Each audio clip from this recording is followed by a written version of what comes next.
Medina যাইতে পারলাম না, মদিনা দেখতে পারলাম না।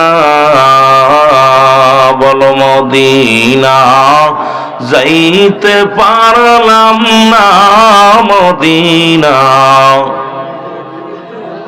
মদিনার পাগলেরা জোরে জোরে বলেন মদিনা যাইতে পারলাম না, মদিনা। আমি অসহায় তাই এত দূরে রই, আমি অসহায় তাই এত দূরে রই, শুধুই সালাম জানাই, বলো শুধুই সালাম জানাই, মদিনা যাইতে পারলাম না, মদিনা। আরো জোরে বলেন মদিনা যাইতে পারলাম না, মদিনা। মদিনার নাম কত মধু,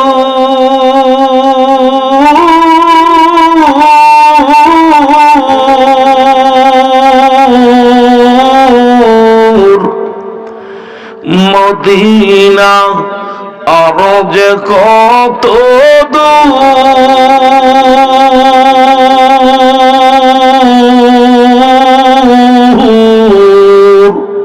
ওই মদিনার পথের ধুলি, ওই মদিনার পথের ধুলি মাখতে পারলাম না, মদিনা যাইতে পারলাম না, মদিনা।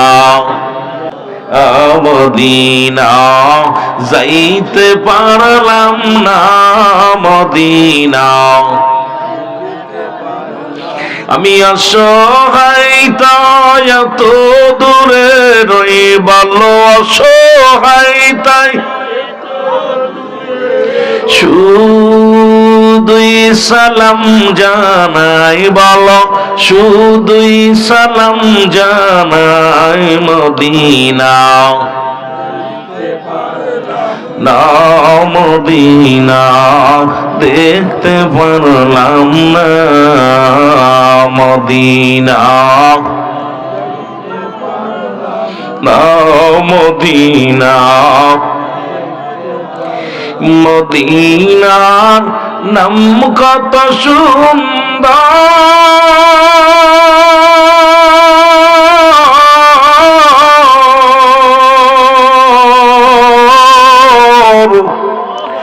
মদিনা কেড়েছে অন্তর,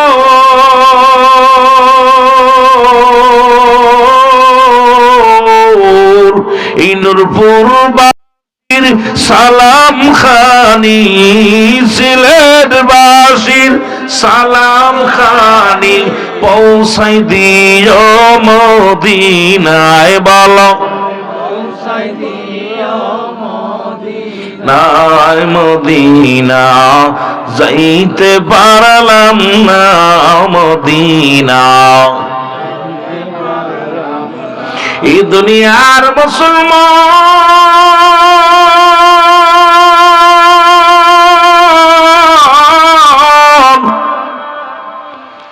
নবী লাগবে কবরে, নবী লাগবে মিজানে, নবী লাগবে ফুলসিরাতে, নবী লাগবে ইয়াউমাল কিয়ামতের ময়দানে। নবী বিনে কোনো বান্ধব নাই, নবী বিনে কোনো দরদি নাই। ওই নবীর প্রেম ভালোবাসা যার অন্তরে যতটুক, তার ঈমান বলতে ততটুক। নবীর প্রেম ভালোবাসা যার অন্তরে নাই, তার ঈমান বলতে কিছু নাই, সরাসরি বেঈমান। জোরে বলেন ঠিক কিনা?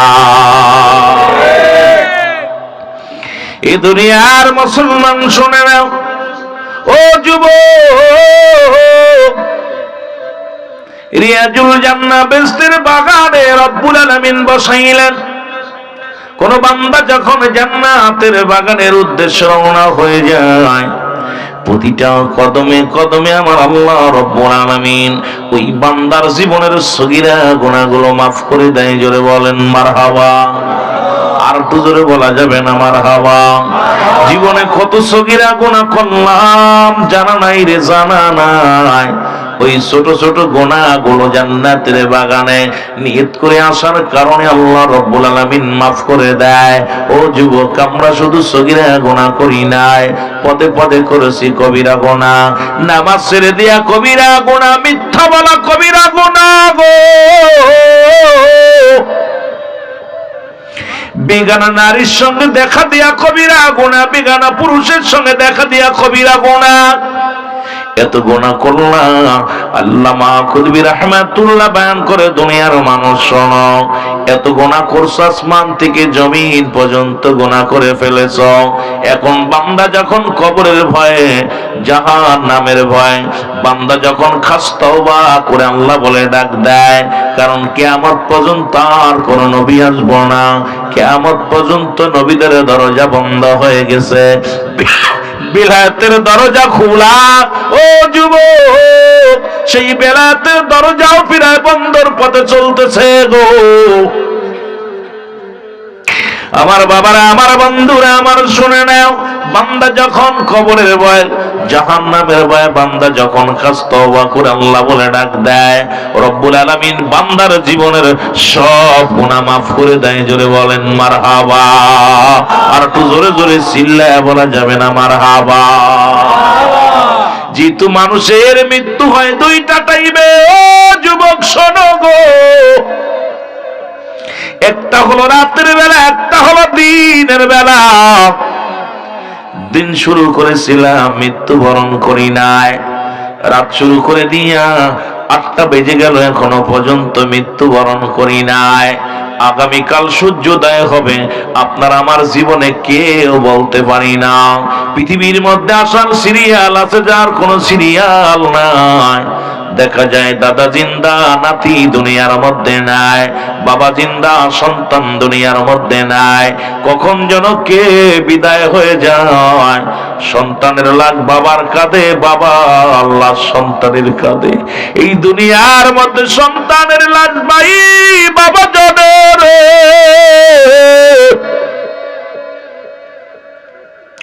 ওই বাবার লাশ কত বাড়ি, সন্তানের লাশ কত বাড়ি গো। এটা একমাত্র বাবাই জানে, যারা লাশ ভাই ব্যক্তি যে লাশ বহন করেছে সেই জানের যুবক। ও সিলেটের যুবকেরা, বুড়া হয়ে মরবা এমন কোনো গ্যারান্টি নাই।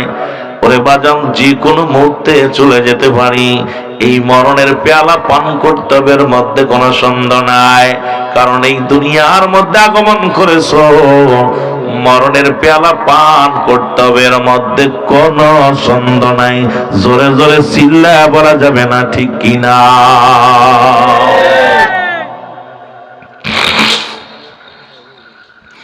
এই চিন্তা মানুষের ভিতরে থাকলে, মরণের চিন্তা যদি কোনো মানুষের ভিতরে থাকে, দুনিয়ায় অন্যায় কাজ, খারাপ কাজ করতে পারে না। এ মুসলমান শুনে নাও, যে কথাগুলো বলি তেলের কান্ডা লাগা শোনো। এই মরণ থেকে, আদম থেকে শুরু করে গো, আখির নবী রাহমাতুল আলামিন পর্যন্ত কত পয়গম্বর, কত নবী দুনিয়ার মধ্যে আগমন করলো, কত রাজা, কত এমপি দুনিয়ার মধ্যে আগমন করলো, কেউ নাই। ওরে মুসলমান, একটা কথা বলতে গেলে বড় আনন্দ লাগে রে মুসলমান, আবার কষ্ট লাগে। এরে মুসলমান, 25 জন নবীর কথা কোরআনুল কারীমের মধ্যে উল্লেখ আছে, আর লোকমান হাকিমকে দিয়া মোট 26 জনের কথা উল্লেখ আছে রে মুসলমান। যদি লোকমান হাকিম নবী নয়, তবে উনি পৃথিবীর মধ্যে এই মহা ঔষধ যেগুলো লোকমান হাকিম বনে জঙ্গলে ঘুরতেন, ওই গাছে তারে ডাকতে বলতেন, ও লোকমান হাকিম, আমারে পান করো, তোমার গ্যাস ভালো হয়ে যাবে, আমারে পান করো, দেখো দেখবে তোমার দাঁতে জ্বালা সেরে যাবে, আমারে তুমি পান করো, আমারে তুমি ভক্ষণ করো, দুনিয়ার কঠিন কঠিন রোগ সেরে যাবে গো। উনি যে গাছের কোলে গাছের জমিনের মধ্যে ওই লতা পাতার ভিতর দিয়া যখন যাইতো গো, চিৎকার দিয়ে গাছে বলতো, লুকমান হাকিম তুমি আমারে পান করো, আমারে যদি পান করো দুনিয়ার মধ্যে কলেরা রোগের ওষুধ আমি, এইটা কলেরা রোগ সেরে যাবে, বসন্ত রোগ সেরে যাবে, পৃথিবীর মধ্যে ডায়াবেটিস সেরে যাবে, এটা সেরে যাবে, ওটা সেরে যাবে। কিন্তু লোকমান হাকিম দুনিয়ার কত রাষ্ট্র গড়লো, একদিন মরণ থেকে বাঁচার কোন গাছ পাইল না। কি পাইল না? মরণ থেকে বাঁচার কোন উপায়। উনি খুঁজলেন কি কাজ করলে আমার হওয়া যায়, এই দুনিয়ার মধ্যে আমি মরব না, এই দুনিয়া ছেড়ে যাব না। পাহাড়, নদী, নালা, সাগর সব জায়গা ঘোরাঘুরি করলো, একটা মাত্র চিন্তা, একটা মাত্র ভাবনা, এই পৃথিবীর ভিতর থেকে, দুনিয়ার ভিতর থেকে আমি আর বিদায় নিব না। আরে মুসলমান, তারও বিদায় নিয়া লাগছে রে মুসলমান, শুনে নাও। কারণ এই পৃথিবীর মধ্যে যেহেতু 1000 বছর, 100,000, 100 বছর, 50 বছর, হাজার হাজার বছর যারা জীবিত ছিল, তবু তাদের মরণের পেয়ালা পান করা লাগছে। আপনাকেও লাগতে হবে মুসলমান, কেউ বাঁচা থাকবো না, বেঁচে থাকবো না। এই দুনিয়ার মধ্যে এত বড়াই কেন, এত কেন দামক? মুসলমান পৃথিবীর প্রথম কাপড় পরিধান করে অন্যের সাহায্যে, আবার পৃথিবীর প্রথম বিদায়ের লগ্নে যখন কাপড় পরিধান করবা, এটাও তোমাকে পড়াবে অন্যের সাহায্যে। মুসলমান জোরে বলেন ঠিক কিনা? প্রথম কাপড় পরেছো তুমি অন্যের সাহায্যে, শেষ বিদায়ের কাপড় পরবে অন্যের সাহায্যে। তবে কেন এত মস্তানি? তবে কেন এত দাম? তবে কেন এত অহংকার? তবে কেন এত মুসলমান এত ফ্যাশন নিয়ে চলো? তোমার তো নিজের ক্ষমতা নাই নিজের কাপড় পরে বিদায় নেওয়া। তোমার তো দুনিয়া থেকে বিদায়ের সময় অন্যের সহযোগিতা লাগবে। তবে কেন এত দাপট, এত মস্তানির? মুসলমান শুনে নাও, সব কিছু ছেড়ে চলে যেতে হবে। আল্লাহ কয় কুল্লু মান আলাইহা ফান, আল্লাহ কয় বান্দা এই জমিনের মধ্যে যা কিছু আছে সব আমি চূর্ণ বিচ্ছিন্ন করে দিব। কুল্লু মান আলাইহা ফান, সব শেষ করে দিবে কে? আর একটু জোরে বলেন, করে দিবে কে? আল্লাহ কয় বান্দা কদিন আগে একটা ঝাঁকি মারছে সারা বাংলাদেশের বুকে। ঢাকার শহরে বড় বড় বিল্ডিং গুলো মুসলমান হেলায় ফেলছে। মুসলমান হাজার হাজার মানুষ অসুস্থ হয়ে গেছে। রব্বুল আলামিন একটা কাছেও মুসলমান একটা ঝাঁকি মারছে। এক ঝাঁকির পরেও যদি মানুষের সচেতন না হয়, আল্লাহ কয় বান্দার এই জমিনের মধ্যে যা কিছু আছে সব কিছু আমি চূর্ণ বিচূর্ণ করে দিব। এই জমিনের পানি গুলো পুড়ে আমি ছাই বানায়া দিব। জমিনের পানি গুলো শুধু তাই নয়, এই জমিনের মধ্যে যত মাটি আছে পুরো মুসলমান তামা বানায়া দিব। যেদিন কিচ্ছু বলতে কিচ্ছু থাকবে না, সেদিন থাকবে শুধু আমার আল্লাহ। আল্লাহ কয় বান্দারে সেদিন থাকবো আমি আমার রাসূলুল্লাহর ভালোবাসা নিয়ে। রাসূল কয় দুনিয়ার মধ্যে আগমন করলাম হায়াতি খায়রুল লাকুম, নবী কয় আমার উম্মতিরা রে, আমার হায়াতের জিন্দেগিটা আমার উম্মতের জন্য কল্যাণ স্বরূপ। এই পৃথিবীর মধ্যে উম্মতিরা দিলের কান্ডা লাগা শোনো। এই মুসলমান সিলেটের বাবারা শোনো, ও নূরপুরের বাবারা শোনো, নবী বলেন এই দুনিয়ার মধ্যে আল্লাহ আমাকে পাঠাইলো আর আমি আমার উম্মতের মধ্যে আগমন করলাম, এটা আমার উম্মতের জন্য কল্যাণ স্বরূপ। কারণ এই দুনিয়ার মধ্যে উম্মতের সঙ্গে কথাবার্তা বললাম, উম্মতের সঙ্গে চলাফেরা করলাম, উম্মতের সঙ্গে উম্মতের যেমনি ঘর সংসার করে এমনি করলাম। আজকে আমার দেশের অনেক মানুষ কয়, এই জন্য নবী আমগার মতো মানুষ জোরে জোরে চিল্লা বলা যাবে না, নাউযুবিল্লাহ। রাসূলুল্লাহ বলতেছেন হায়াতি খায়রুল লাকুম, আমার হায়াতের জিন্দেগিটা উম্মতের জন্য কল্যাণ স্বরূপ। মারহাবা বলেন না? আর একটু জোরে বলেন মারহাবা। উম্মত গুলো কেমনে কেমনে সংসার করবি, কেমনে বিয়ে শাদী করবি, কেমনে জীবন যাপন করবি, কেমনে ব্যবসা বাণিজ্য করবি, কেমনে রাষ্ট্র চালাইবি, কেমনে সমাজের মধ্যে চলবি, এগুলো শিক্ষা দেওয়ার জন্য নবীজি উম্মতের জন্য কল্যাণ স্বরূপ নবী কথা বলছে। মদিনার মাটি, বাংলাদেশের মাটি, মদিনার মাটি গায়ে লাগলে গুনাহ ঝরে যায়, বাংলাদেশের মাটি গায়ে লাগলে চুলকানি রোগ হয়। মদিনার পাথরে চুমা দিলে মুসলমান গুনাহ ঝরে যায়। এর বাংলাদেশের মাটির মধ্যে মুসলমান বাংলাদেশের পাথরের মধ্যে চুমা দিলে প্রস্রাবের গন্ধ পাওয়া যায়। পাথরে বেশ কম আসেনি, কথা কয় না, মাটিতে বেশ কম আছে। আজকে মুসলমান নবীতে নবী বেশ কম আছে, মানুষে বেশ কম আছে।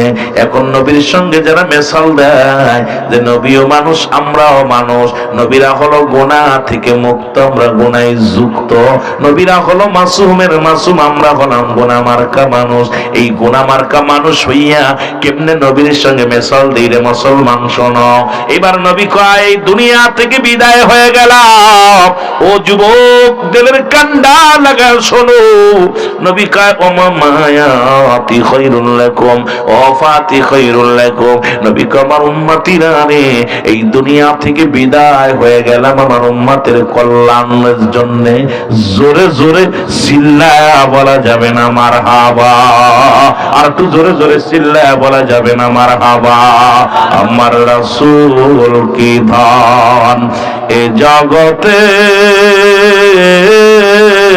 বান্ধব আমরা চিনলাম না, আমার রাসূল কি ধন এই জগতে বান্ধব আমরা চিনলাম না। দয়াল নবী নূরের নবী আমার জানের জান,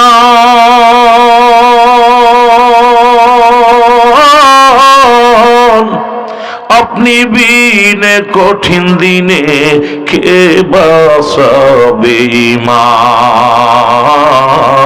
আমার রাসূল কি ধন এই জগতে বান্ধব আমরা চিনলাম না। মহব্বতে বলেন আমার রাসূল কি ধন এই জগতে বান্ধব আমরা চিনলাম না। লা ইলাহা লা ইলাহা মহব্বত লা ইলাহা এর লা ইলাহা ইল্লাল্লাহ লা ইলাহা মুহাম্মদ রাসূলুল্লাহ লা ইলাহা। এই দুনিয়ার মুসলমান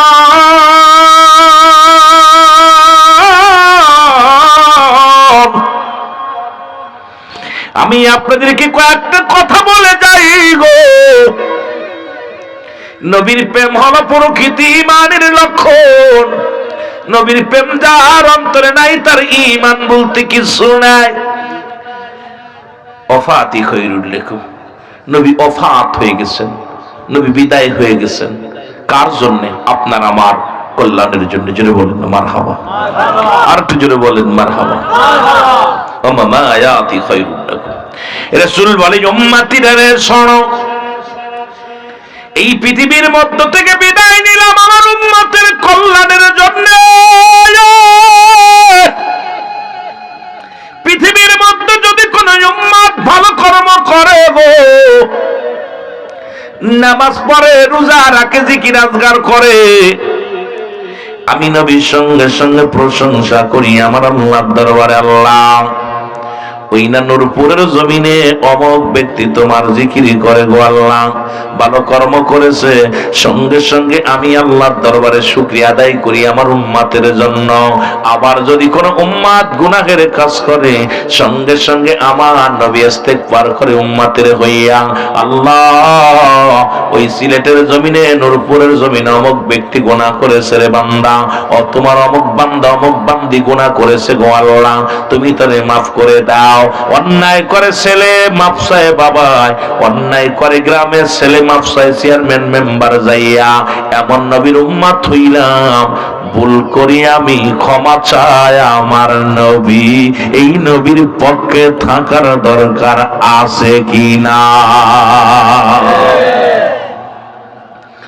সোজা এত কেন আহলে সুন্নাত ওয়াল জামাতের সমস্ত পাগলগুলো নবী নবী কে কেমনে পাগলামি করে, কেন করে, কেন জবাবই এটা।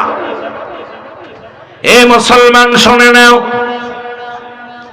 যেহেতু আজকে পবিত্র ঈদে মিলাদুন নবী উদযাপন উপলক্ষে, ঈদ মানে আনন্দ, মিলাদ মানে জন্ম বৃত্তান্ত, জোরে বলো মারহাবা। এই জন্য নবীর শান মানের উপরে একটু কথা বলে যাইতেছি রে মুসলমান। ঈদ মানে আনন্দ, মিলাদ মানে জন্ম বৃত্তান্ত। ঈদে মিলাদুন নবী সাল্লাল্লাহু আলাইহি ওয়াসাল্লাম, জোরে জোরে চিল্লায়া বলা যাবে না মারহাবা, আর তো জোরে বলা যাবে না মারহাবা। মুসলমান মুসলিম মিল্লাতের ঈদ হলো পাঁচটা। কয়টা? মুসলিম মিল্লাতের ঈদ হলো পাঁচটা। এক নাম্বার ঈদের নাম হলো ঈদ মিলাদুন নবী সাল্লাল্লাহু আলাইহি ওয়াসাল্লাম। দুই নাম্বার ঈদের নাম হলো ঈদুল ফিতর। তিন নাম্বার ঈদের নাম হলো ঈদুল আযহা। চার নাম্বার ঈদের মুসলমান শোনো, চার নাম্বার ঈদের নাম হলো ইয়াউমুল জুম্মা। পাঁচ নাম্বার ঈদের নাম হলো আরাফাতের ময়দান। আজকে সুন্নিরা ঈদ মিলাদুন নবী উদযাপন করে সারা বছরের মুসলমান, কারণ একটাই হলো পৃথিবীর মধ্যে সর্ববৃহত্তম ঈদ হলো ঈদে মিলাদুন নবী সাল্লাল্লাহু আলাইহি ওয়াসাল্লাম। জোরে বলা যাবে না মারহাবা? আর একটু জোরে। যেহেতু পোস্টারের উপরে লেখা আছে, একটু বলে আমি আলোচনার মধ্যে ঢুকবো। মুসলমান শুনে নাও, এখন ঈদে মিলাদুন নবী, ও যুবক, এটা পাস করার জন্য এত দলিল লাগে না, দলিল লাগে না রে। পৃথিবীর মধ্যে যে মৌলবী ঈদে মিলাদুন নবী মানে না, ওর মতো বুকা, ওর মতো কপাল পোড়া পৃথিবীর মধ্যে আর কেউ নয়। মুসলমান ঈদে মিলাদুন নবী দলিল দেওয়ার জন্য সূরা ইখলাস থেকে দলিল দেন, আমার সাথে বলেন বিসমিল্লাহির রাহমানির রাহিম। কুল হুয়াল্লাহু আহাদ لم يلد ولم يولد ولم يكن له كفوا أحد। চার ব্যবস্থা করেন ভাই। এ মুসলমান গভীর মনোযোগ, আল্লাহ ডাকতে বলে হাবিব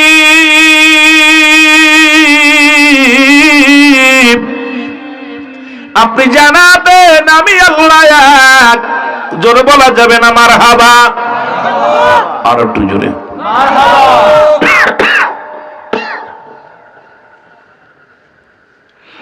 আল্লাহ বলেন হাবিব আমি আল্লাহ এক।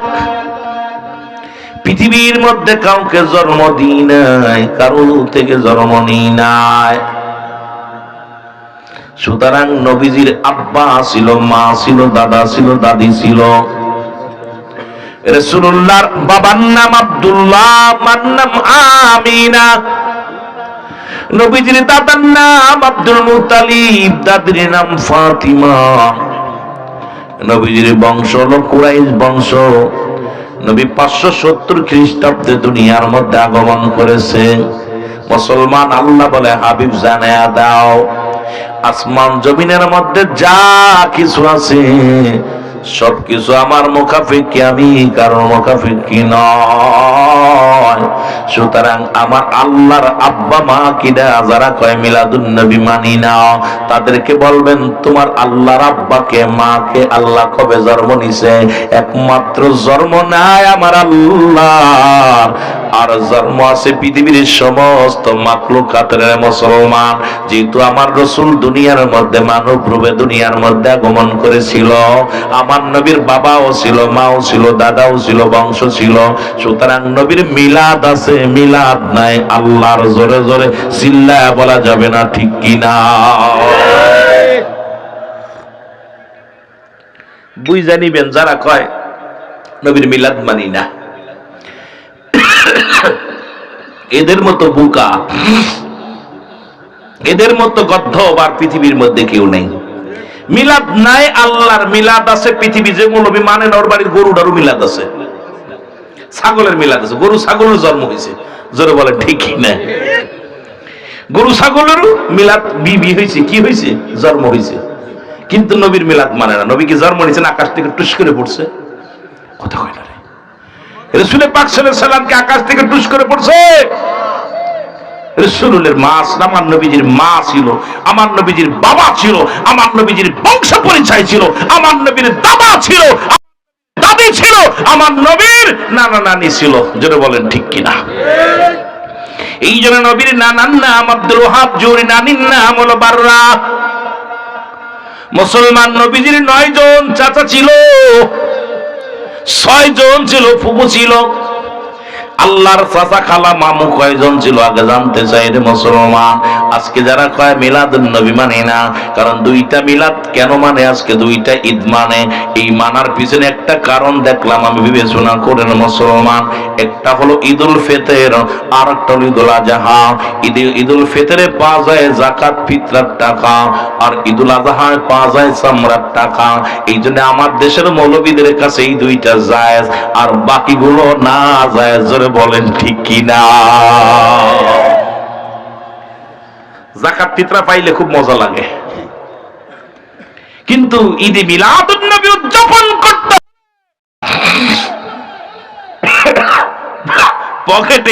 পকেটের টাকা খরচ করা লাগে, পকেটে টাকা খরচ করা লাগে।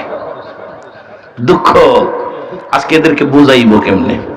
এ দুনিয়ার মুসলমান শুনে নাও, রহমতের নবী মক্কা জীবনে, ও যুবক,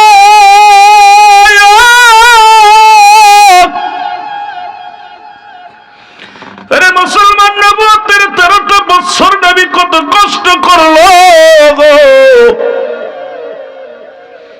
রাসূলকে কেউ আলামিন উপাধি দেয়, কেউ না নবীকে মুসলমান বায়নাত, উত্তম ব্যবহার, উত্তম আখলাক, উত্তম চরিত্র আমার নবীজিরে দিয়া দেয়।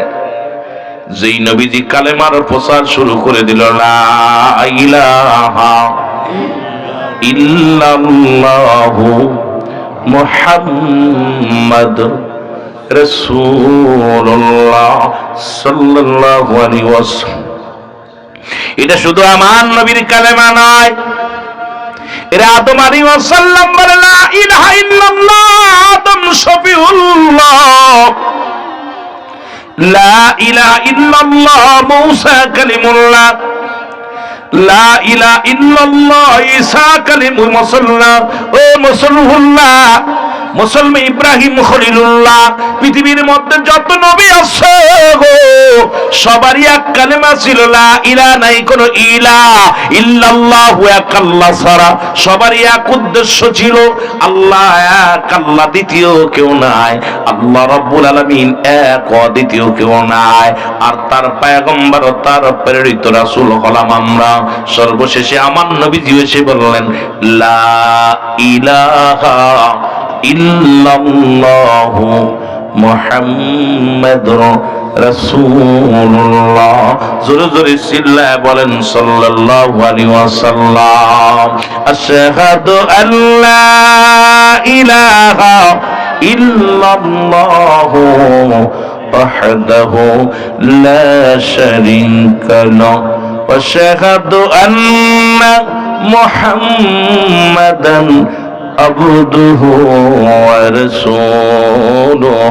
জোরে জোরে চিল্লায়া বলা যাবে না মারহাবা। রাসূলুল্লাহ এর আগে খুব ভালো ছিল। কেউ কয় নবী আব্দুল্লাহর বেটা মুহাম্মাদের মতো মানুষ হয় না।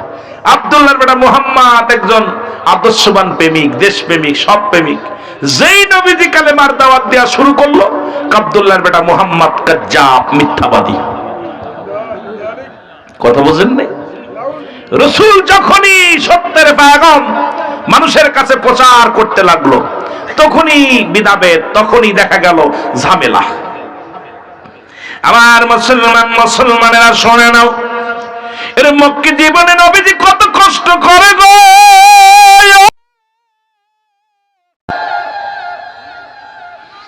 কালেমার দাওয়াত দেয় আমার নবীজিকে দেখে রে। মক্কার মানুষেরা অনেকেই কালেমা প্রচার করা শুরু করলো, কালেমা গ্রহণ করা শুরু করলো, কিন্তু আবু জেহেল এটা মানতে পারে নাই। ওই আবু জেহেল দুষ্ট কাফের মানতে পারে নাই, নবীরে কষ্ট দিয়া শুরু করে দিল। মুসলমান শোনো, কাফেরেরা নবীরে কষ্ট দিয়া শুরু করে দিল।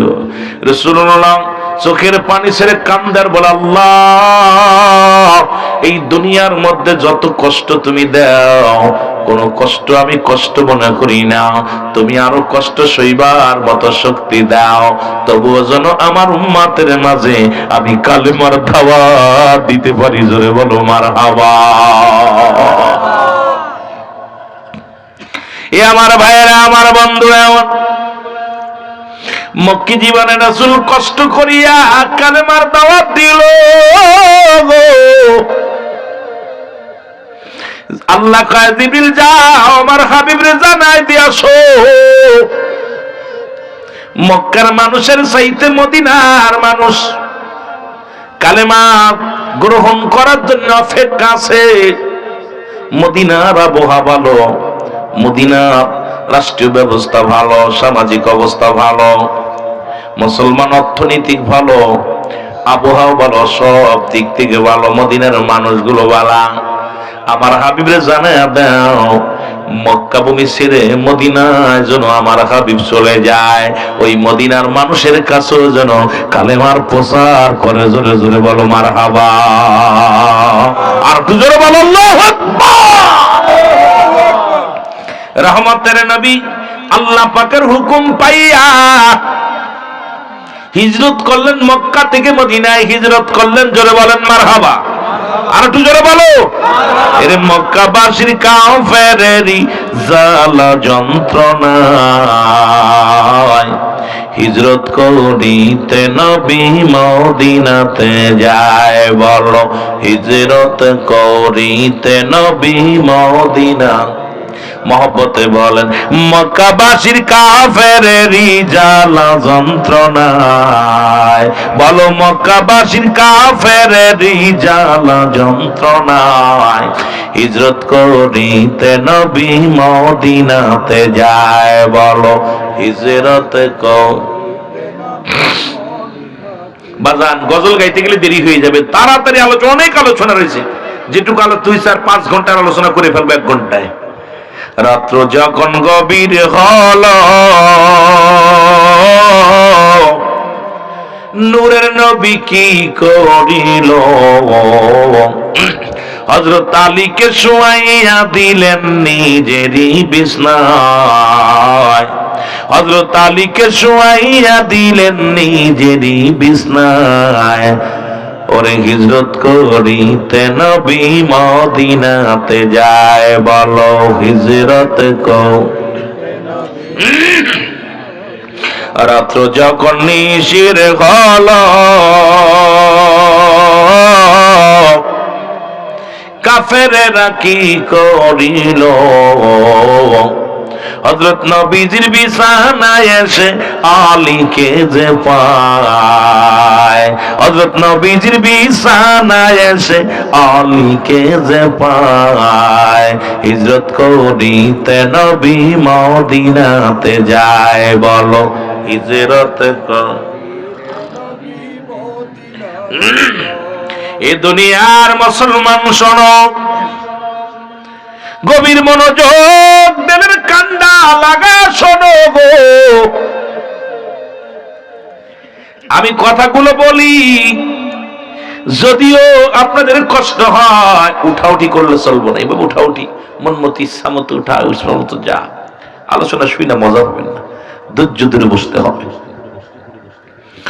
মুসলমান গভীর মনোযোগ। রহমতের নবী মক্কা থেকে মদিনায় যখন পৌঁছালো গো,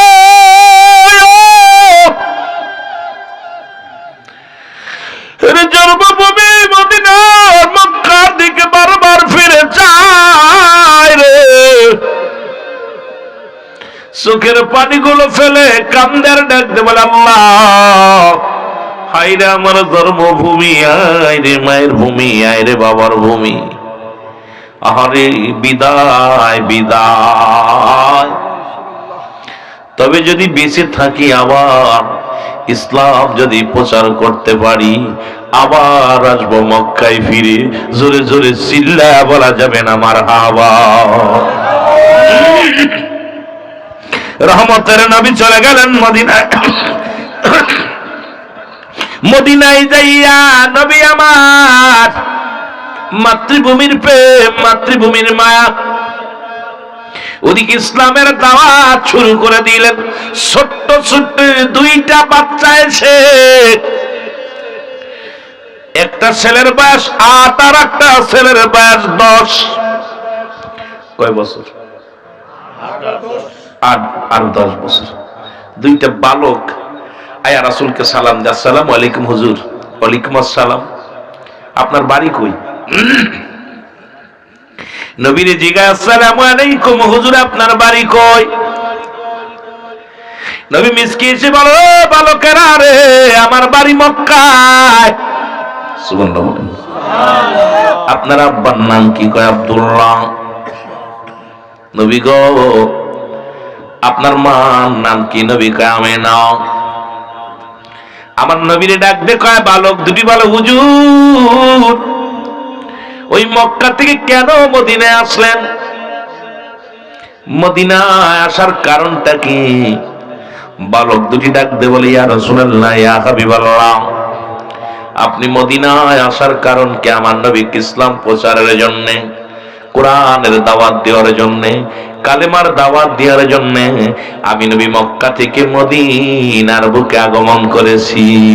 আমার রব্বুল আলামিন হুকুম দিছে কালেমার দাওয়াত দেওয়ার জন্য মদিনার ঘরে ঘরে। এই দাওয়াত নিয়ে আমি মদিনায় এসেছি। জোরে বলো মারহাবা। বালক দুটি ডাক দে বলে, নবী গো,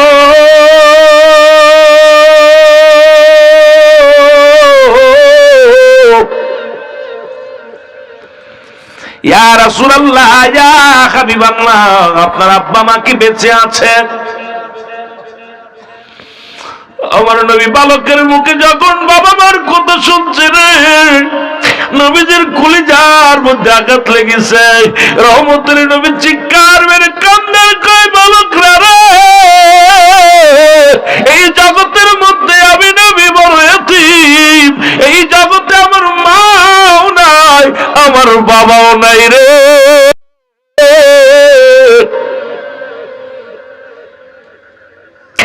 এই পৃথিবীর মধ্যে আমার মাও নাই, আমার বাবাও নাই।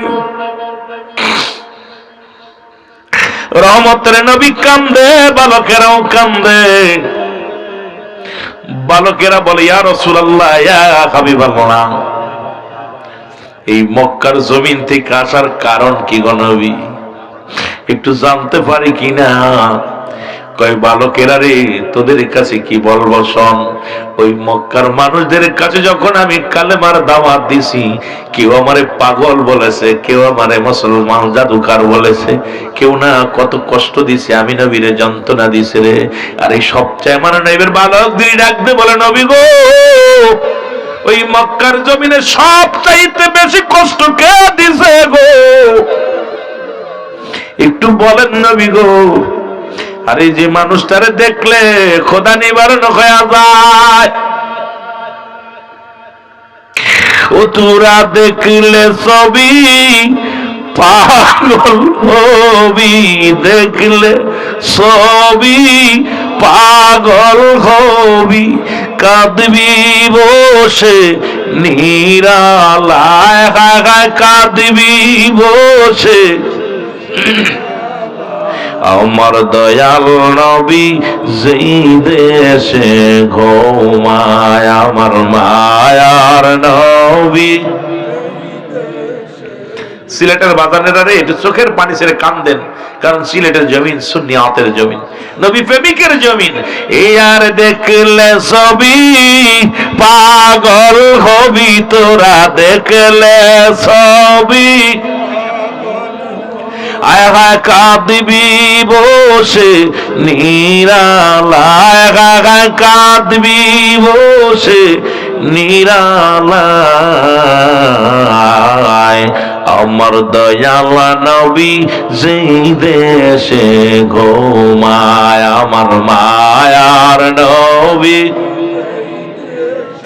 আয় হায় প্রেম যদি করবি রে মন, বল প্রেম যদি শিখবি রে মন, সব ছেড়ে চল মদিনায় তোরা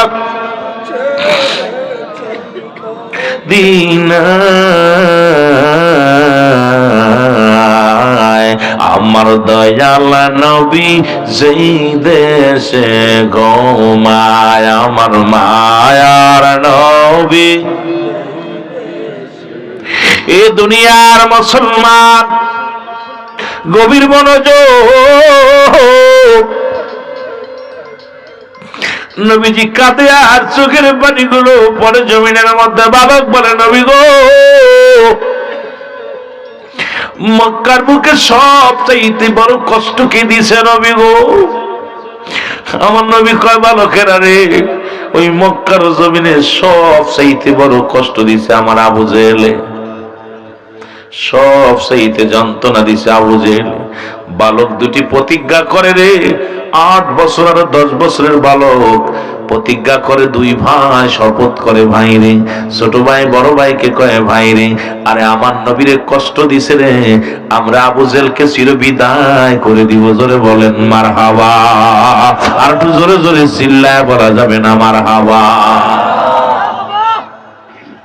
নবীর প্রতি বালকদের ভালোবাসা, আহা, নবীর প্রতি বালকদের ভালোবাসা। আর এই বয়স কত? 8 এবং 10। জোরে বলো, কত বছর? 8 এবং 10। ও যুবক, রহমতের নবী কালেমার দাওয়াত দেওয়া শুরু করলো। রমাদান মাস এসে গেল। রমাদান মাস, এই মাসে ও মুসলমান, মুসলমানদের সিয়াম সাধনা।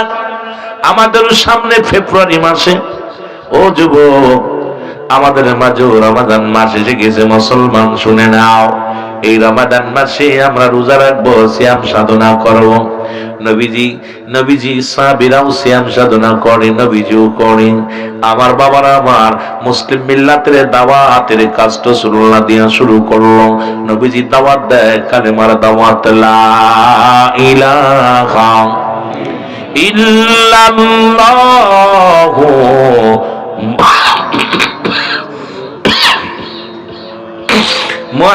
মুহাম্মাদুর রাসূলুল্লাহ। জোরে জোরে চিল্লায় বলেন সাল্লাল্লাহু আলাইহি ওয়াসাল্লাম। এই দিনে দিনে মুসলমানদের সংখ্যা বাড়তে লাগলো গো।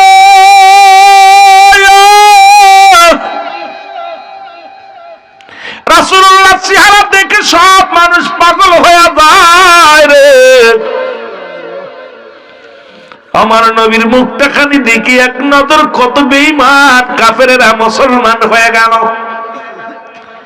রাসূলুল্লাহর প্রতি ভালোবাসা গো। এদিকে কাফের বেঈমানের অত্যাচার মাত্রা বাড়ায়া দিল, মুসলমানদের বাড়ি ঘর পুরায়া দিল। মুসলমানদের যেমনি মুসলমান ভারতের মধ্যে দেখলাম, কিছুদিন গত বছরও ভারতের মধ্যে দেখলাম কত মুসলমানের বাড়ি ঘর পুরায়া দিছে। মুসলমান নিরাপদে নামাজ আদায় করতে পারে নাই, মুসলমানেরা জুম্মার নামাজ আদায় করতে পারে নাই, মুসলমানের ঈদের নামাজ আদায় করতে পারে নাই, কোরবানির নামাজ আদায় করতে পারে নাই। এর ভারতের মধ্যে আজকে ভারতের দালালেরা যারা আছে শুনে নাও, এর ভারতের অসংখ্য মুসলমানদের উপরে নির্যাতন আছে গো, নামাজ পড়ার অপরাধে রাস্তার কিনারায় গাড়ি ঠেকায় নামাজ পড়ার অপরাধে ও মুসলমান তাকে হত্যা করা হয়েছে। যেমনি ভাবে সিলেটের গৌরগোবিন্দ মুসলমান শুনে নাও, এই গৌরগোবিন্দ যেমন ভাবে শাহজালাল ইয়ামানিরে কষ্ট দিছে রে মুসলমান, এই যখন সিলেটের জমিনের মধ্যে কোন দাড়িওয়ালা টুপিওয়ালা যেন প্রবেশ করতে না পারে, ওদিন চিন্তা ছিল ও যুবক ওয়াজ মনে রাখবা, দিলের কান্ডা লাগা শুনবা, আজকে সিলেটের জমিনে দাড়ি রাখছো, টুপি বাঁধাই দিছো, পাগড়ি বাঁধো, কিন্তু তোমরা ইতিহাস ভুলে গেছো বাজান। গৌরগোবিন্দ ঘোষণা করে দিল এই সিলেটের জমিনে কোন দাড়িওয়ালা টুপিওয়ালা যেন প্রবেশ করতে পারে না, পাঞ্জাবিওয়ালা যেন প্রবেশ করতে পারে না। নৌপথ বন্ধ, বিমান পথ বন্ধ, সব রাস্তাঘাট বন্ধ করে দেওয়া হলো। ওর মুসলমান একটা দাড়িওয়ালাও টুপিওয়ালাও যেন ঢুকতে না পারে।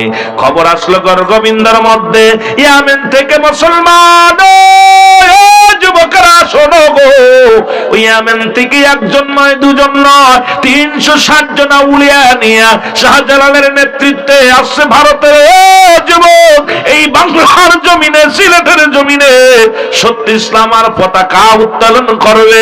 এই সিলেটের মানুষ হিন্দু রাজ্য থেকে মুসলিম রাষ্ট্র করা হবে, এই রাজ্যের মধ্যে আযান চলবে, এই রাজ্যের মধ্যে কোরআন তেলাওয়াত হবে, এই রাজ্যের মধ্যে নবীর মিলাদ হবে, দুরূদ হবে।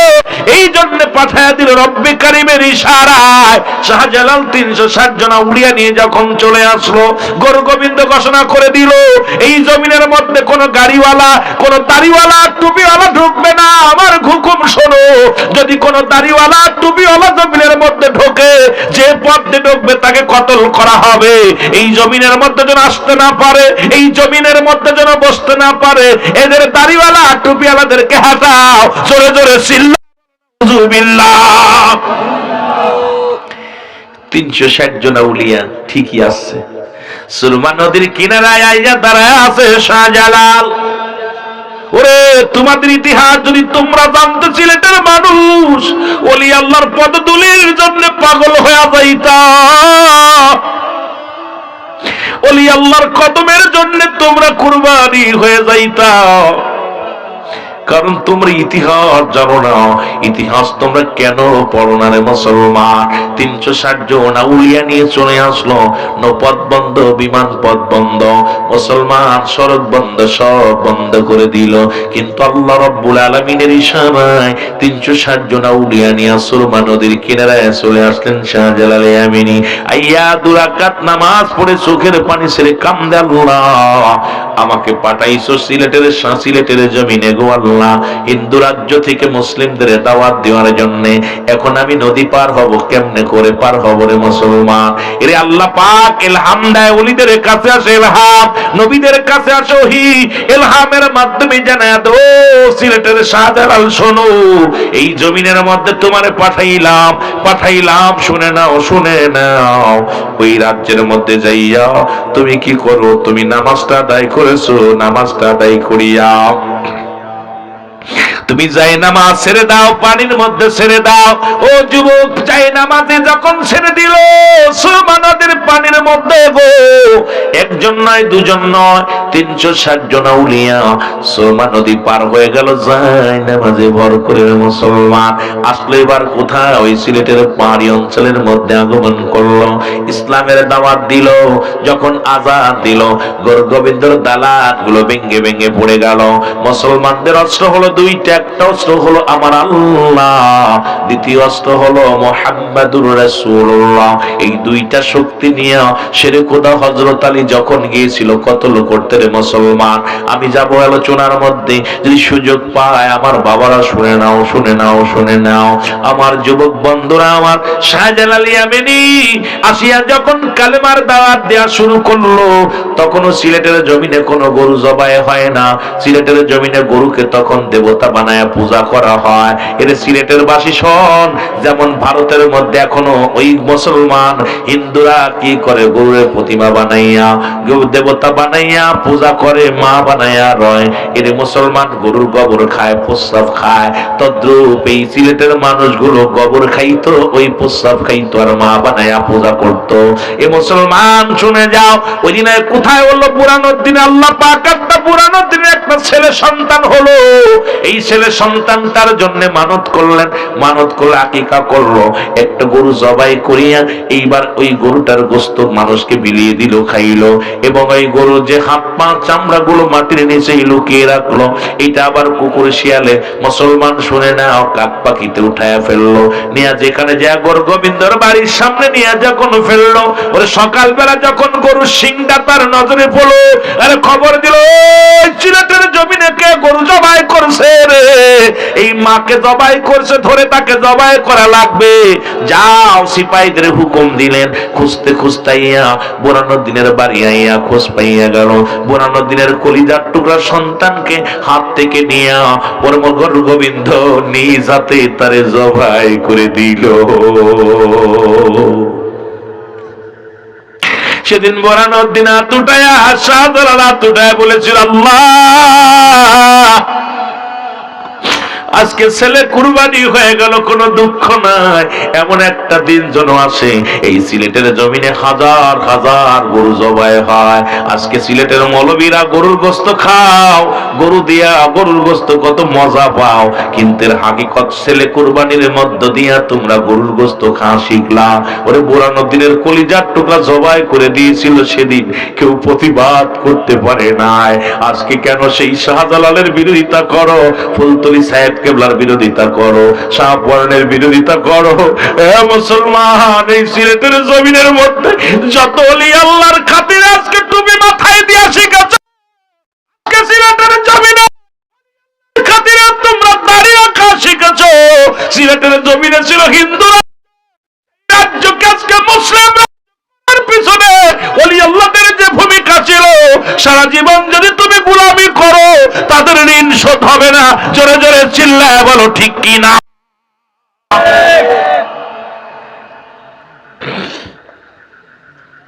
কষ্ট লাগে যদি আল্লাহর বিরোধিতা করে যখন কথা বলে, কলিজার মধ্যে লেগে বসে। আজকে তাদের অবদান অস্বীকার করিস, জন্ম দিল আব্বা মা, তাদের অস্বীকার করে, বউ পায়া শাশুড়ি পায়া শ্বশুর পায়া সব ভুলে যায়। কথা বুঝেননি? এ মুসলমান শোনো, যে কথা বলতেছিলাম দিলের কান্ডা লাগা শোনো।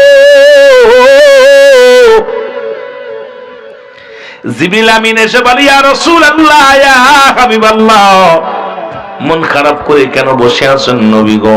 আমার নবী কয়, জিবরিল আমিন রে, মক্কার জমিনে যত মুসলিম আছে তাদেরকে নির্যাতন করা হয়, এই না কোথায় মদিনার মুসলমানদের নির্যাতন করা হয়। আরে আমি নবীকে ভালোবাসার অপরাধে ঘর দরজা পুড়িয়ে দেওয়া হয়। আমি নবীর প্রেমের মালা গলায় পড়ার কারণে কত মক্কি জীবনটা দেশ ছাড়া হয়। রাসূল মদিনায় আসা পর দিনে দিনে যুবকেরা শোনো গো, ওই মক্কার মুসলিমের মদিনার দিকে হিজরত করে চলে আসে রে। কারণ মক্কার কাফেরেরা মুসলমানদের উপরে নির্যাতন করে, মুসলমানদের কষ্ট দেয়। মদিনায় চলে আসে রে, মদিনায় চলে আসে। আমার আল্লাহ বলেন, জিবরিল তাড়াতাড়ি যাও, যাই আমার হাবিবকে জানা দাও, সেজন্য আর দেরি করে নাও, বাতিলের বিরুদ্ধে যুদ্ধ ঘোষণা করে যেন দেয়। জোরে জোরে চিল্লায় বলা যাবে না মারহাবা। আল্লাহ পাক জিবরিল আমিনকে পাঠায়, জিবরিল যাও, আমার হাবিবকে বলে দাও আর বসে থাকার সময় নাই, বাতিলের বিরুদ্ধে হকের যুদ্ধ হবে। জোরে বলা যাবে না মারহাবা? আর একটু জোরে বলো মারহাবা। কারণ বাতিলের বিরুদ্ধে যুদ্ধ হবে, আর দেরি করার সম্ভাবনা। রাসূলুল্লাহ জিবরিলকে ডাক দিয়ে বলে, জিবরিল রে, আমি যে যুদ্ধ করব আমার তো অস্ত্র নাই, মাত্র অস্ত্র হলো মাত্র 8টা, 8খানা তরবারি, 2টা হলো ঘোড়া। কয়টা? জোরে কর না, কয়টা? কি 2টা? আর তরবারি কয়টা? 8টা। যুদ্ধ করব কাফেরদের সঙ্গে, হাজার হাজার কাফের, তাদের সঙ্গে মোকাবেলা কেমনে করব? জিবরিল কয় হুজুর আর বসে থাকার সময় নাই, কারণ মুসলমানদের রক্ত দিয়া তারা গোসল করে, মুসলমানদের বাড়ি ঘর পোড়ায়া দেয়, মুসলমানদের নির্যাতন করে, মা বোনদের নির্যাতন করে। নবী গো আর বসে থাকার সময় নাই, রব্বুল আলামিন হুকুম দিছে আপনি জিহাদের ডাক দেন, যুদ্ধের ডাক দেন। রাসূলুল্লাহর সঙ্গে সঙ্গে হুকুম পাওয়ার সঙ্গে সঙ্গে নবীজি ডাক দিয়ে বলেন, আমার সাহাবীরা রে, ও আমার মুসলমান বাবারা শোনো, আগামী 17 তারিখে আমরা যুদ্ধের ঘোষণা দিয়ে দিলাম। জোরে জোরে চিল্লায়া বলা যাবে না মারহাবা। ওই যুদ্ধের নাম হলো বদরের যুদ্ধ। জোরে বলো আল্লাহু আকবার, আরো জোরে। 17ই রমজান। ও যুবক, এরা মুসলমান রোজা থেকে যুদ্ধ করেছিল। একটু শোনো, তোমাদের বুঝানোর জন্য বলে যাই রে, ও সিলেটের বাবারা রে, নবীজি ঘোষণা করলেন 17ই রমাদান যুদ্ধ হবে, তোমরা সবাই প্রস্তুতি নাও, মানসিক প্রস্তুতি নাও, ট্রেনিং দাও। এই যুদ্ধের কথা শুনিয়া ওই ছোট ছোট মাসুম বাচ্চা দুইটি মুসলমান, শোনো, হযরত মাস রাদিয়াল্লাহু তাআলার কলিজার টুকরা সন্তান, উনিও নবীরে ভালোবাসার জন্য জীবন দিয়া গেছেন। ওই 8 বছরের শিশু আর 10 বছরের শিশু দুইটা এক দড়ি বাড়ি গেছে। বাড়ি যায় দেখে মা জননী কান্দে, চোখের পানি ছেড়ে মা কান্নাকাটি করে। মার কান্না দেখে দুটি ভাই ডাকতে বলে, মা মা।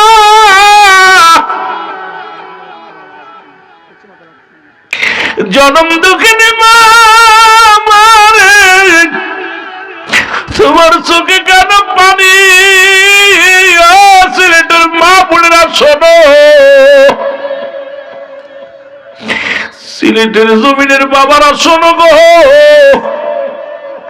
এই বালক দুটির কান্না দেখে রে মাও কান্দে, বালক দুটো কান্দে। মা ছেলে দুটি ডাকতে বলে, মা তুমি কেন কাঁদছো? কয় বাবারে, রহমতের নবী রাহমাতুল লিল আলামিন যুদ্ধের ঘোষণা দিছে রে।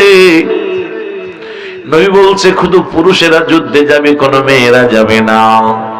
সুতরাং আজকে যদি তোমার বাবা বেঁচে থাকতো, ইসলামের জন্য যুদ্ধের ময়দানে যাইতো। আমি কান্দি আজকে দুনিয়ার মধ্যে তোমার বাবা বেঁচে নাই।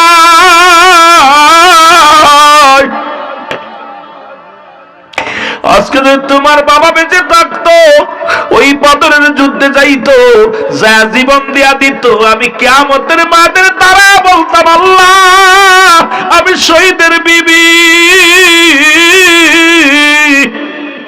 আজকে আমার স্বামী দুনিয়ার মধ্যে বেঁচে নাই রে, আমি শহীদের বিবি হইতে পারলাম না। এ সিলেটের মারা কেমন বিবি কাঁদতেছে বাজার, মনে বড় কষ্ট যে রাসূলুল্লাহ যুদ্ধে ডাক দিছে।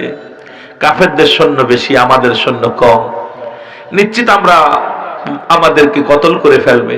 তবে আমার স্বামীটা যদি বেঁচে থাকতো, যুদ্ধের ময়দানে যেত, যে শাহাদতের পেয়ালা পান করত, আর আমি আল্লাহর দরবারে দাঁড়ায় বলতাম, আল্লাহ আমি শহীদের বিবি, আল্লাহ আমি শহীদের বিবি। আজকে আমি শহীদের বিবি হতে পারলাম না। কত আশা, নবীরে কত ভালোবাসছে মহিলারা, দেখছেন নি? সিলেটের বাজানেরা কত ভালোবাসছে। বালক দুটি ডাকতে বলে, মা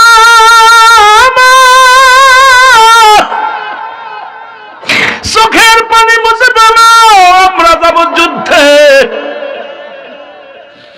আমরা দুটি ভাই যুদ্ধের ময়দানে যাব। মা জননী ডাকতে বলে, বাবা তোমরা তো ছোট, একজনের বয়স 10, একজনের বয়স 8, এই বয়সে নবীজি এলাও করবে না, যুদ্ধে যাইতে পারবা না রে বাবা। তবে তোমরাও যদি বড় হতে, শহীদের পেয়ার, শাহাদতের পেয়ালা পান করতে, আমি আল্লাহর দরবারে ডাক দে বলতাম, আমি শহীদের মা, আমি শহীদের মা। আজকে তোমরাও ছোট, যুদ্ধে যাইতে পারবা না। ছোট ছেলে ডাক দে কয়, মা আমরা ছোট ঠিক আছে, আমার আল্লাহ তো আর ছোট না। আমার আল্লাহ তো বড় রে মা, ও মা, মা গো তুমি বিদায় দাও, বিদায় দাও, আমরা যাব রহমতের নবীর পক্ষে যুদ্ধ করতে, বাতিলের বিরুদ্ধে যুদ্ধের জন্য আমরা রওনা হব গো মা, তুমি বিদায় দাও, বিদায় দাও, আর বাধা দিও না, তোমার দোয়া নিয়ে যুদ্ধের ময়দানে যাব। জোরে জোরে বলো মারহাবা। মা ডাক দে বলে, বাবা তোরা তো ছোট্ট মানুষ, কারণ 8 বছর 10 বছরের পোলা তো যুদ্ধের ময়দানে এলাও হবে না, ছোট মানুষ। ছোট ছেলে মা ডাক দেখ, মা, আরে মা আমরা ছোট, আমার আল্লাহ কি ছোট? আল্লাহ তো অনেক বড়। মারহাবা বলো না। আরে ছোট বালক গুলো নবীর প্রেম কেমন। ছোট ছেলে ডাক দে, বড় ছেলে ডাক দে বলে, মা বিদায় দাও, বিদায় দাও, আমরা যাব যুদ্ধের ময়দানে, জীবন দিয়া দিব গো মা। তুমি কিয়ামতের ময়দানে আল্লাহর দরবারে দাঁড়ায়া বলবা, আমি শহীদের মা ছিলাম গো মা, মা গো বিদায় দাও, বিদায় দাও। সন্তানদের আবেগ দেখিয়া দুটি ভাইকে দুটি চুমো খাইয়া বুকের সঙ্গে টান দিয়া কয়, ও সন্তানের আয় আয়, আমি জনম দুঃখিনী মা তোদের বিদায় করে দিলাম, যা যা যুদ্ধের ময়দানে বাতিলের সঙ্গে লড়াই করার জন্য, আমার নবীর পক্ষে লড়াই করার জন্য আমি জনম দুঃখিনী মা তোদের বিদায় দিয়ে দিলাম। ভালোবাসা কারে বলে? 8 বছর 10 বছর দুই ছেলে রাসূলুল্লাহ দিকে হুকুম দিলেন, যুদ্ধে যেতে হবে, সৈন্য তোমরা যার যা আছে নিয়ে এসে তৈরি হও। সব রাসূলুল্লাহ হুকুম দিলেন যে নামাজ বাদে আজকে কাফেলা ছাড়া হবে, আপনারা সবাই প্রস্তুতি নেন। রাসূলুল্লাহ যুদ্ধের যখন ডাক দিছে, মদিনার আবাল বৃদ্ধ কানা খুড়া ল্যাংড়া লুলারে সবাই যুদ্ধে যাওয়ার জন্য প্রস্তুতি হয়ে গেছে। মারহাবা বলো। দেখলাম চট্টগ্রামের জুলুসের মধ্যে পাও নাই ওই লাঠি ভর দিয়ে নারায়ে রিসালাত ইয়া রাসূলুল্লাহ। সিলেটের জমিনে দেখলাম বুবা কানা কোড়া গুলো এই জুলুসের মধ্যে, নবীর আগমনের জুলুসে পাগল হইয়া নারায়ে রিসালাত ইয়া রাসূলুল্লাহ নবীর প্রেমে দেওয়ানা হইয়া গেছে। অথচ আল্লাহ আমাদের হাত দিল, পা দিল, কত সুন্দর বডিখানা দান করলো, তারপরও নবীর জন্য চোখের পানি পড়ে না। একজন খোড়া মাতাল মুসলমান প্রতিবন্ধী, দৃষ্টি প্রতিবন্ধী, তেও তো নবীর প্রেমে দেওয়ানা হয়ে গেছে। বাবারে আমার আল্লাহ কত সুন্দর, কত সুন্দর বানাইলো, কত সুন্দর দেহখানা বানাইলো, কত সুন্দর হাত, কত সুন্দর পা, কত সুন্দর আমার চোখ দুটি, কত সুন্দর আমার কান দুটি, সর্বাঙ্গ গুলো কত সুন্দর বানাইলো। তবু আমি আমার মাওলারে চিনতে পারলাম না। কিন্তু দৃষ্টি প্রতিবন্ধী ঠিকই মাওলারে চিনছে, দৃষ্টি প্রতিবন্ধী ঠিকই আমার নবীরে চিনছে। ও মুসলমান গভীর মনোযোগ, এই পাগল গুলো রব্বে কারিমের পাগল,